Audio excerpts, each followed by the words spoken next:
right, good morning. If you're getting this in the morning, maybe you're getting it at night. There's a lot of daylight. You might be a vampire if you work third shift and you're not used to seeing all the daylight, right? Okay, so I got a message from one of my many parents that are dealing with parental alienation. And I talked to a lot of people on the internet. I have built a support group and I offer a lot of emotional support to other people going through the exact same thing, because 50% of our population in America today is dealing with parental alienation, guys. If you haven't heard about it, go look through my videos, learn about it, know how you can avoid it, know ways to teach your children how to handle it, because divorce is a part of life and there is a lot of family court corruption going on and not a lot of people speaking up about it, okay? One of the things about leadership that leaders have to embrace when they come to the knowledge that they're a natural born leader is leadership is basically letting others know I'm willing to walk into the fire first, okay? I'm willing to go there first. I'm willing to do the work. I'm willing to take the time, the energy, and the effort into evolving into a better version of myself so that I can help others who are not yet there, okay? Super important, super important. So if you don't already know, I have another YouTube channel called Equity Boot Camp where I post things about exercise education as well as psychological terminology that helps us to invest in ourselves. And it's directly in relation to how I've dealt with the trauma and the difficulties of vexatious litigation most of my adult life, from exes dragging me back into family court. My youngest daughter has a different dad, okay? But anyways, enough about me. This is about one of my parents who just sent me an update on her story. And it's so heartbreaking, but I wanted to share it with y'all because I am gonna be sharing a lot of stories, and I'm a good speaker. I'm good at articulating a thought, and a lot of the parents that I've spoken to are more comfortable with me telling their stories than them telling them to you. So we'll be doing all of the above. We'll also be having a podcast, but I wanted to tell you a little bit about this story, guys.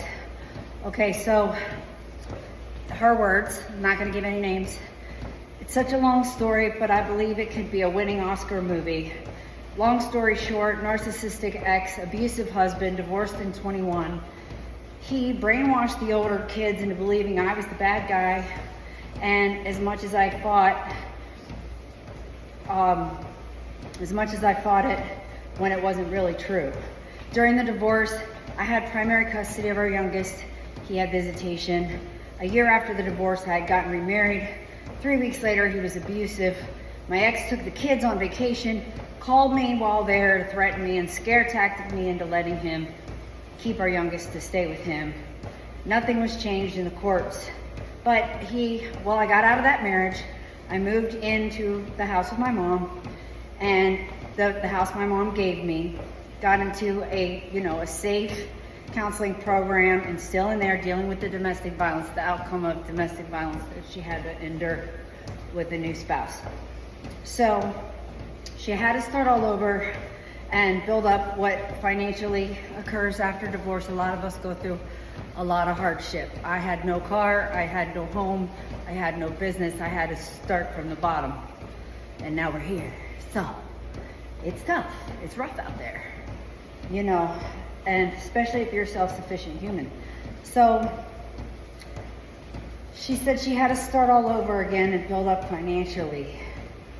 One judge sent him back to me because he was in contempt of the order, but the ex was trying to get out of the contempt and took her to court for sole custody and claimed she was unfit. He's a pastor. He had the church write letters against her, which were lies, all to contradict the other. Yeah. Her oldest two kids were talking to her when the court stuff happened, and she has little recordings of what her son, who tells her things of what's going on, that the dad talks to him about, things he shouldn't be talking to a kid about at all, right? And so then she has him on recording wishing she would die. Like, okay, it's twisted what people out here get away with. in these family courts. This man's threatening her, basically. So she says, I have evidence of all of it, and it was all looked over by the judge. He didn't present anything about her even being in the abusive relationship, which is what led to the custody drama, right? And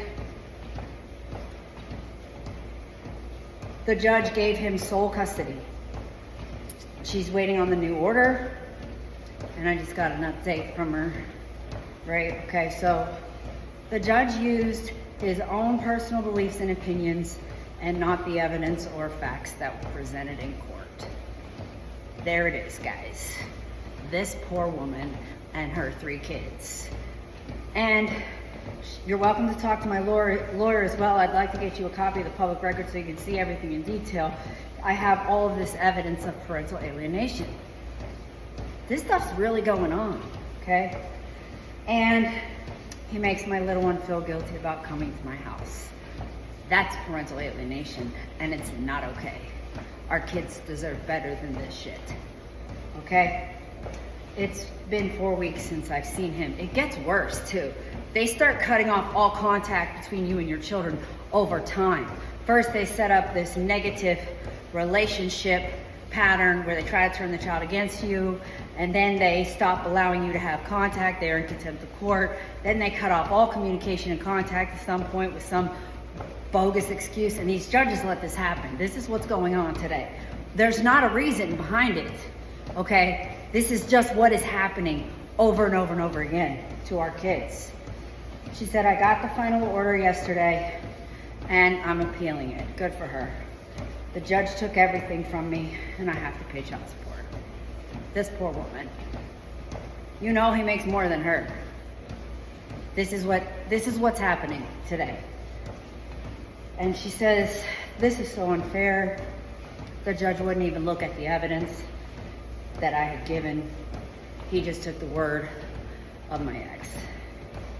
And I said, you know, my heart goes out to you. I said, we can draft a complaint on the judge. I'd highly recommend doing this to strengthen the appeal and to hold that fraudulent judge accountable. This is what's happening. I want to help. So there's a lot of stories like this, guys. I'm encouraging all these different parents in different areas. I even have a lady from New Zealand. That's a really great story that I'm going to tell you about soon. It's a lot longer. I'm taking notes on that one. But this woman has done nothing wrong. She took all the steps to remedy a domestic violence situation with a spouse that, you know, it's unfortunate. These things happen. It's you know, good for her for getting out of that, but should she be punished? And then that never even came up in court. I mean, it's just awful. It's just awful. I just got your message. If you see this video, I just want you to know that I am glad that you let me share your story with us here on our YouTube channel. Guys, keep the stories coming. My heart goes out to you. I want to help you come up with solutions or connect you with resources that can help you come up with solutions as well, okay?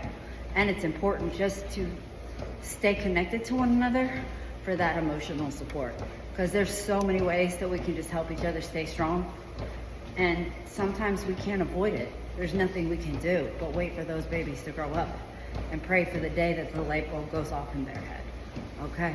And it's unfortunate, but it's very true. And I'm here to help. I'm here to listen, and I care, and I've been there. So please reach out at alabamaparentalrights@gmail.com. You can email me, you can send me your story.